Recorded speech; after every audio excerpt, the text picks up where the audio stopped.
Selamat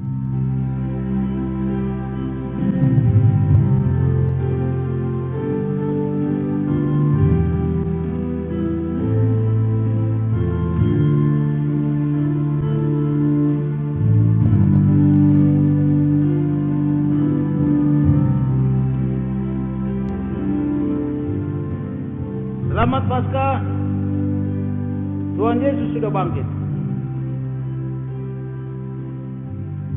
Saudara-saudara yang dikasihi Tuhan, pada Minggu Paskah 12 April 2020 kembali kita merayakan kebangkitan Tuhan Yesus dari kematian. Saat ini tema kita adalah kebangkitan Yesus membawa perubahan hidup. Saudara-saudara yang dikasihi Tuhan, sebelum kita mendengar firman Tuhan, marilah kita menyanyikan Ku Percaya Janjimu.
berdoa.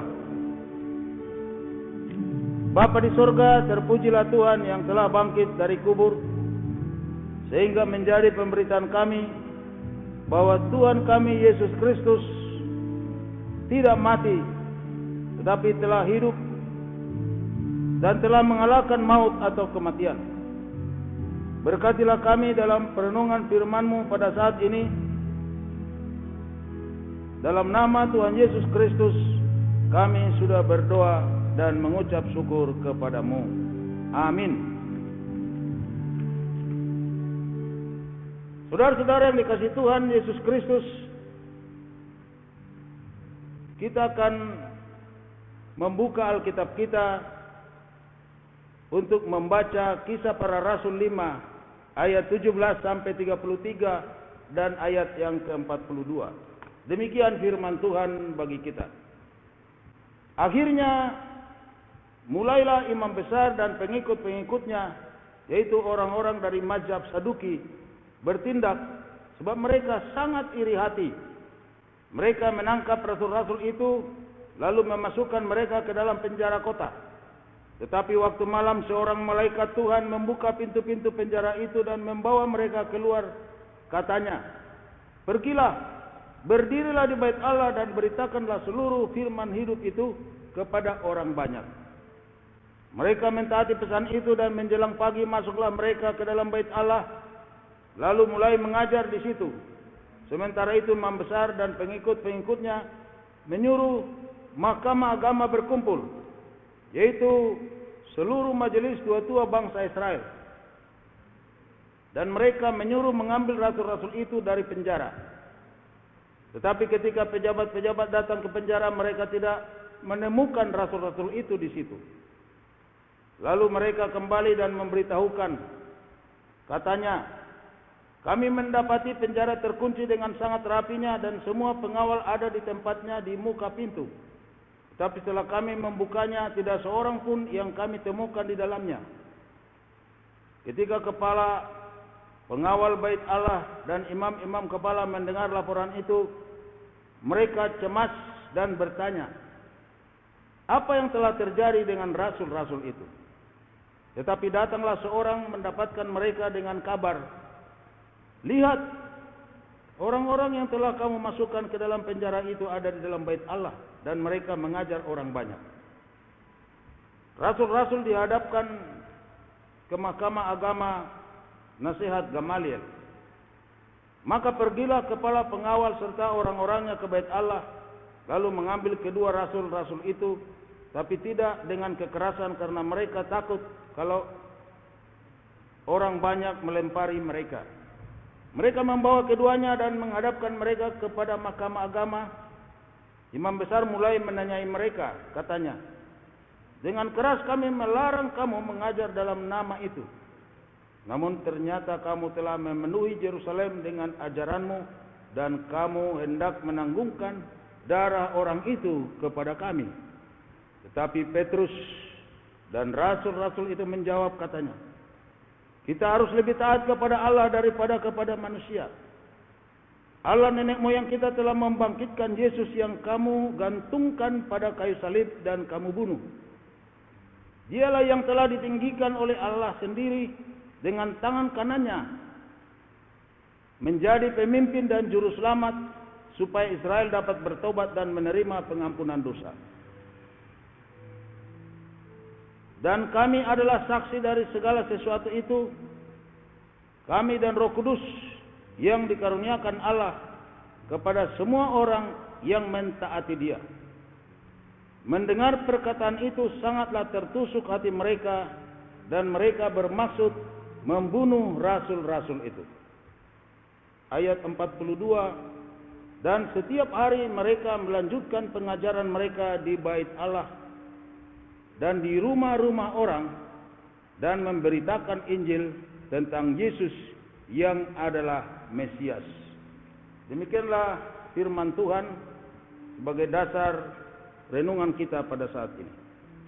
Saudara-saudara yang dikasihi Tuhan Yesus, kita senang apabila seseorang berubah dari penjahat menjadi seorang yang saleh.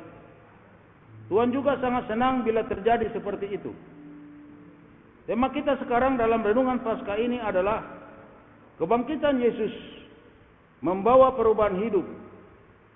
Yaitu yang kita baca tadi dari Kisah Para Rasul pasal 5 ayat yang ke-17 sampai ayat 33 dan ayat 42. Apakah ada yang bisa kita lihat sebagai bukti bahwa ada perubahan hidup setelah Yesus bangkit dari kematian? Tentu ada. Ada 3 perubahan yang mendasar setelah Yesus bangkit dilihat dari Kisah Para Rasul pasal 5 ayat 17 sampai 33 dan 42 tersebut. Apakah itu? Yang pertama adalah ketakutan berubah menjadi keberanian. Setelah Yesus bangkit, Petrus berubah.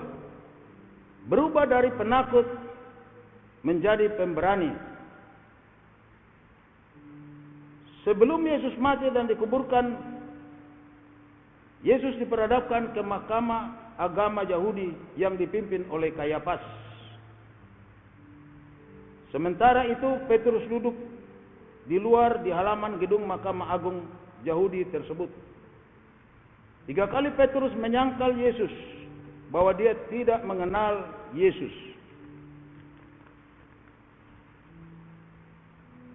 Pernyataan yang dikatakan oleh Petrus pada waktu itu, dia sampai bersumpah, "Aku tidak kenal orang itu." Akan tetapi setelah Tuhan Yesus bangkit dari kematian, Petrus dan murid Yesus lain yang beberapa kali bertemu dengan Yesus, terutama setelah peristiwa Pentakosta atau turunnya Roh Kudus kepada murid-murid, Petrus pada waktu itu berubah secara total. Dia sangat berani memberitakan bahwa Yesus yang disalibkan dan dibunuh mereka, dibunuh orang Yahudi dan imam-imam kepala, telah bangkit dan ditinggikan Allah menjadi pemimpin dan juru selamat atau Mesias.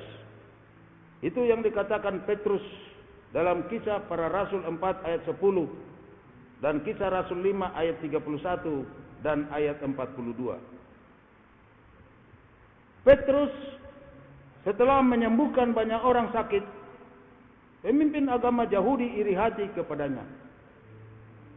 Sehingga Petrus dan murid lain ditangkap, diadili, dan dimasukkan ke dalam penjara. Dan mereka juga memerintahkan agar Petrus tidak lagi mengajar tentang Yesus adalah juru selamat atau Mesias itu. Akan tetapi Petrus, Yohanes serta murid-murid lainnya semakin berani memberitakan Yesus. Sampai-sampai Petrus berkata, "Silakan kamu putuskan sendiri manakah yang benar di hadapan Allah, taat kepada kamu atau taat kepada Allah." Kisah Para Rasul 4 ayat 19. Hal itu membuat pemimpin agama Yahudi semakin keras mengancam Petrus dan murid lainnya, bahkan sampai berencana untuk membunuh mereka.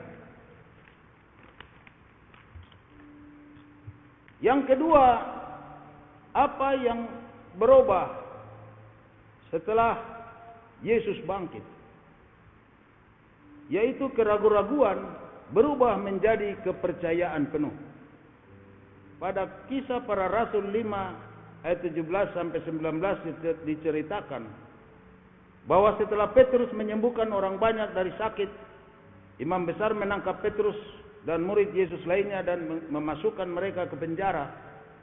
Tetapi waktu malam seorang malaikat Tuhan membuka pintu-pintu penjara itu dan membawa mereka keluar, lalu memerintahkan murid-murid Yesus untuk memberitakan tentang Yesus di bait Allah. Itu diceritakan dalam Kisah Rasul 5 ayat 17 sampai 20 dan ayat 25. Murid-murid itu semakin kuat kepercayaannya karena mereka telah mengalami penyertaan Tuhan dengan malaikat yang menolong mereka. Dan yang ketiga, apa yang terjadi setelah Yesus bangkit? Yaitu penolakan Yesus adalah Mesias atau Juru Selamat berubah menjadi pengakuan yang kuat bahwa Yesus Kristus adalah Tuhan dan Juru Selamat atau Mesias. Ini dikisahkan dalam Kisah Para Rasul 5 ayat 31 dan 42 dan dihubungkan dengan Matius 27 ayat 23 sampai 26, di mana ketika Pilatus diperhadapkan untuk mengambil keputusan menyalibkan Yesus atau tidak, para hadirin dalam persidangan itu dengan keras berseteguh dan mereka berkata, ia harus disalibkan. Dan ayat 25 mereka membuat pernyataan yang sungguh sangat luar biasa. Mereka berkata, biarlah darahnya ditanggungkan atas kami dan atas anak-anak kami. Lalu Barabas dibebaskan dan Yesus diserahkan untuk disalibkan. Mengapa mereka bersikeras agar Yesus disalibkan? Yaitu karena Yesus mengatakan dirinya adalah Mesias dan anak Allah. Ini dikisahkan di dalam Matius 26 ayat 63 sampai 66. Saudara-saudara yang dikasihi Tuhan,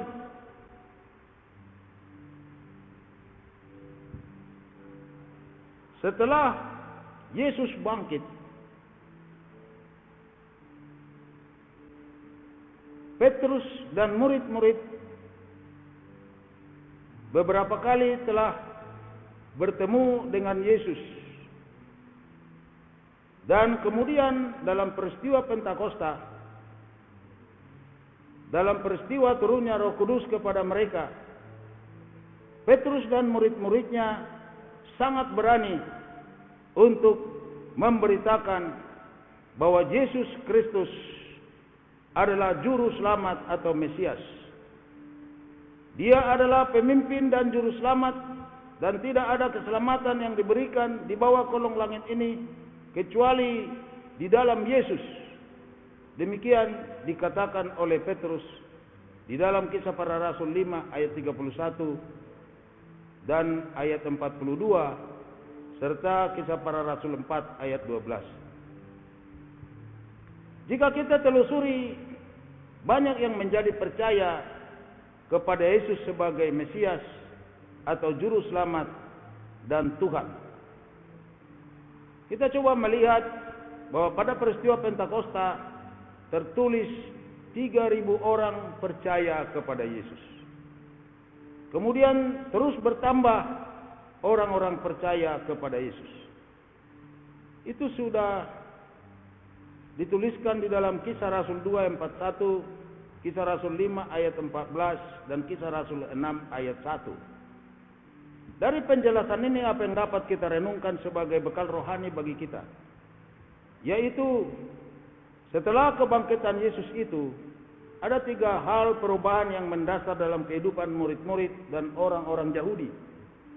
Yaitu yang pertama, ketakutan berubah menjadi keberanian. Keraguan-raguan berubah menjadi kepercayaan penuh. Pengakuan Yesus sebagai Juru Selamat, pemimpin hidup semakin kuat. Saudara-saudara yang dikasihi Tuhan, apa yang harus kita lakukan pada saat ini? Yang pertama adalah percayakan diri kepada Tuhan kita, Yesus yang bangkit itu.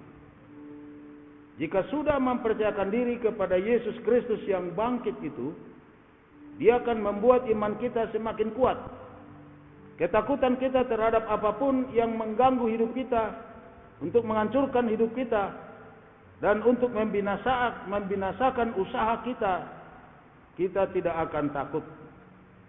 Kita akan berani menghadapinya. Kita berani karena Yesus bersama kita, menjaga kita, dan memelihara hidup kita.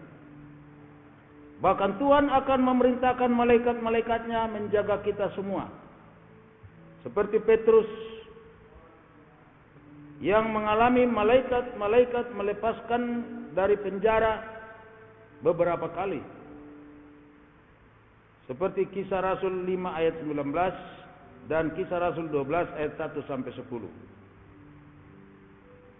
Kita percaya dan semakin kita hidup benar di dalam Yesus, Tuhan Yesus akan memerintahkan malaikat-malaikatnya menjaga kita semua. Dan perenungan kita yang kedua, yaitu jangan ragukan penyertaan Tuhan bagi hidup kita, bagi keluarga kita, bagi anak-anak kita, dan juga sekalipun juga di dalam dunia usaha kita. Penyertaan Tuhan selalu ada. Tuhan perhatikan semua keperluan atau kebutuhan hidup kita.